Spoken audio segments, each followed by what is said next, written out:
si tout le monde participait à l'effort fiscal, alors peut-être que les choses se passeraient mieux. Mais là, les gens, ils ont le sentiment que c'est toujours le cochon de payant, c'est-à-dire les classes moyennes, qui paient. Ça, c'est particulièrement scandaleux. On fait quoi, alors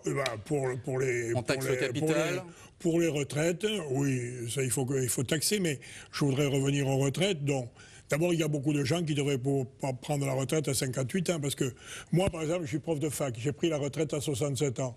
Je serai allé jusqu'à 70 sans problème, mais moi, en tant que prof de fac, j'ai 4 heures par semaine.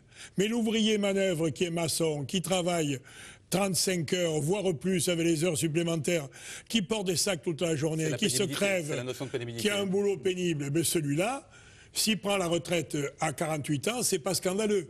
Donc il faut que certains puissent prendre la retraite à 58 ans, d'autres à 60, d'autres à 62, et que 5 à 10% des gens prennent la retraite à 65 ou 70 ans.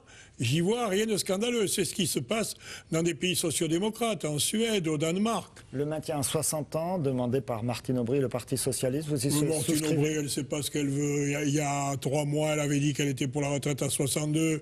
Alors il y a ses petits copains d'extrême gauche au sein du parti qui ont gueulé. Elle est revenue à 60, donc vous connaissez la formule. Souvent, Martine Aubry varie, bien follet qui s'y fie. Mais la réalité, elle est autre. Il faut se battre pour la retraite à 60 ans, comme ça on finira à 62. Tandis que si on ne se bat pas pour la retraite à 60 ans, on finira à 65. Et ça serait quand même particulièrement grave.